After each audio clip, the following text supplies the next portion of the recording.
তো দেখো সিঙ্গাড়াগুলো সব বানানো হয়ে গেছে, কত সুন্দর হয়েছে। হ্যালো বন্ধুরা, তো আমি আজকে আবার অন্যদিনের মতো নতুন একটা রেসিপি নিয়ে এসেছি। আজকের রেসিপি হচ্ছে ফুলকপির সিঙ্গাড়া। তো চলো আমি এই সিঙ্গাড়া রেসিপিটা কীভাবে বানাই তোমরা শেষ পর্যন্ত ভিডিওটা স্কিপ না করে পাশে থেকে দেখার জন্য অনুরোধ দিল। তো চলো শুরু করি। তো রান্নাঘর দিকে আগে চলে যাব।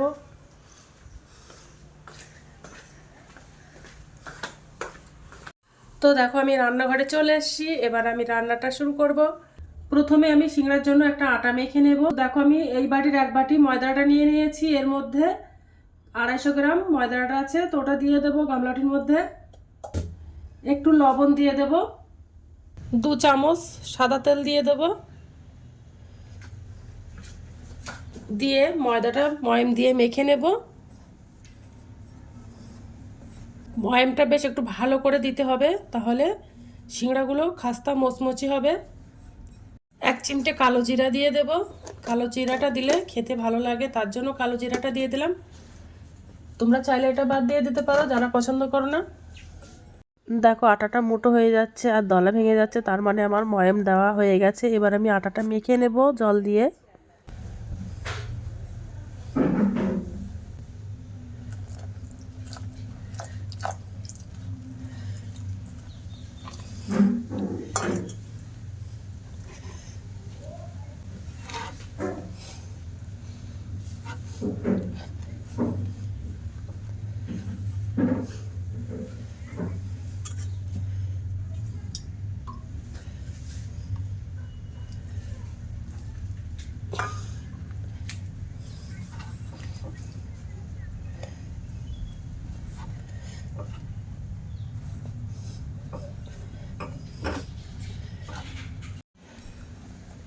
তো দেখো একটা ডো বানিয়ে নিয়েছি, একেবারে নাও শক্ত নাও নরম করে একটা ডো বানিয়ে নিয়েছি।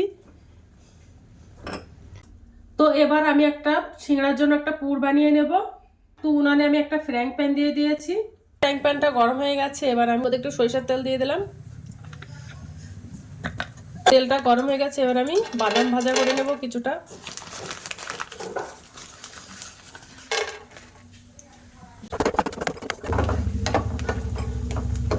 তো বাদাম ভাজা করা কড়াইতে এবার একটু সরিষার তেল দিয়ে দেব। 30 গ্রাম মতো সরিষার তেল দিয়েছি। এবার আমি ওর মধ্যে 2 শুকনো লঙ্কা দিয়ে দেবো মাঝখান থেকে কেটে।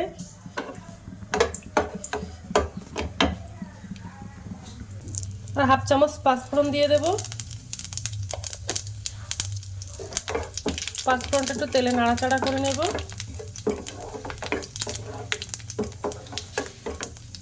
এবার আমি ওর মধ্যে একটা বড় সাইজের পেঁয়াজ কুচি রেখেছিলাম, পেঁয়াজটা দিয়ে দেব।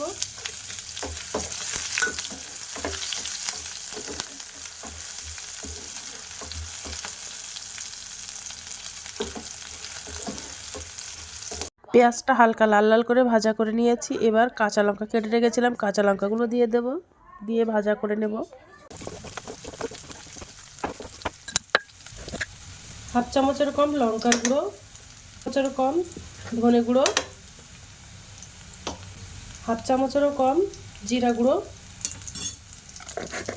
তো এগুলো দিয়ে দিলাম, দিয়ে একটু হালকা নাড়াচাড়া করে নেব। এবার দেখো আমি ছোট ছোট সাইজ করে ফুলকপি কেটে রেখেছিলাম, ফুলকপিটা দিয়ে দেব।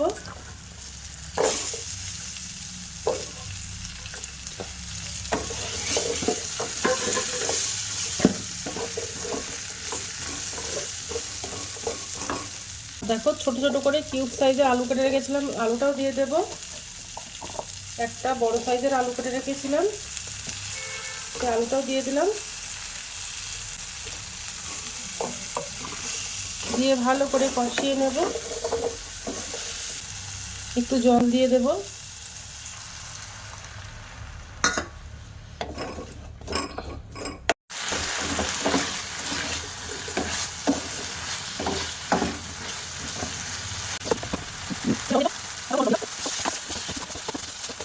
হাফ চামচের কম হলুদ গুঁড়ো দিয়ে দেব, দিয়ে ফুলকপিগুলো ভালো করে কষিয়ে নেব।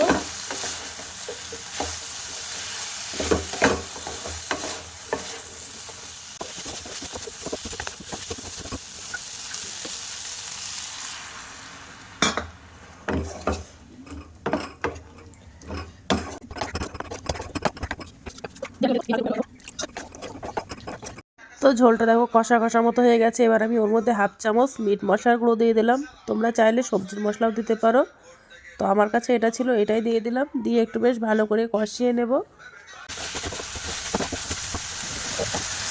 একদম শেষে একটু গরম মশলার গুঁড়ো দিয়ে দেব।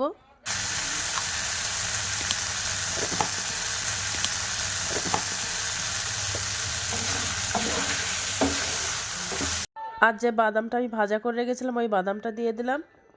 তো পুরটা বানানো হয়ে গেছে। এবার আমি গ্যাসটা অফ করে দেবো আর সিঙ্গাড়াগুলো এবার বানিয়ে নেব।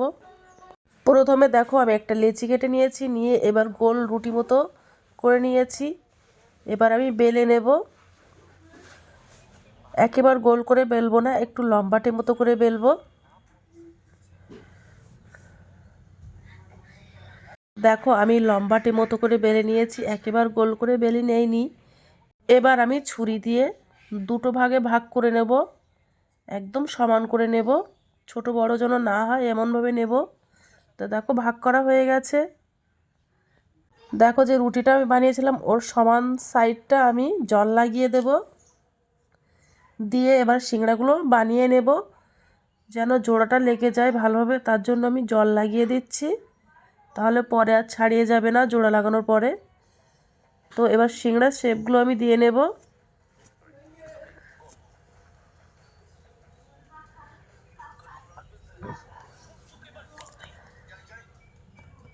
তো একটা কোণ মতো বানিয়ে নিয়েছি। আর যে ফুলকপির পুরটা বানিয়েছিলাম ওই পুরটা দিয়ে দেব চেপে চেপে।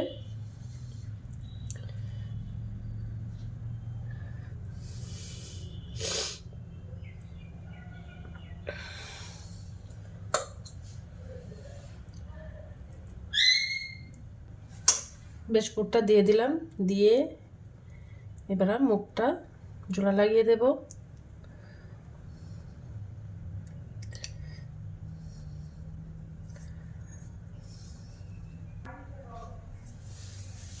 দেখো কত সুন্দরভাবে সিংড়াটা হয়ে গেছে। আর বাদ বাকি সিংড়াগুলো আমি এইভাবে বানিয়ে নেব। তো সিংড়াগুলো দেখো বানানো হয়ে গেছে, কত সুন্দর হয়েছে দেখতে। এবার আমি সিংড়াগুলো সব ভাজা করে নেব। তো ওনারে আমি একটা কড়াই দিয়ে দিয়েছি। তো সিংড়াগুলো দিয়ে দেবো আর একদম লো ফ্লেমে দিয়ে সিংড়াগুলো ভাজা করে নেব। উনানের আঁচটা একদম লো ফ্লেম করে দিয়েছি।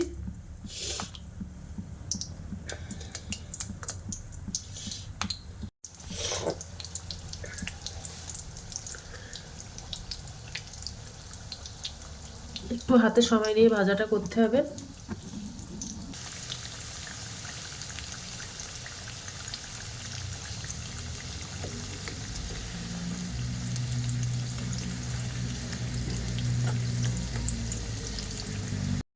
তো দেখো সিংড়াগুলো সব বানানো হয়ে গেছে, কত সুন্দর হয়েছে। তো দেখো কতটা খাস্তা মুচমুচে।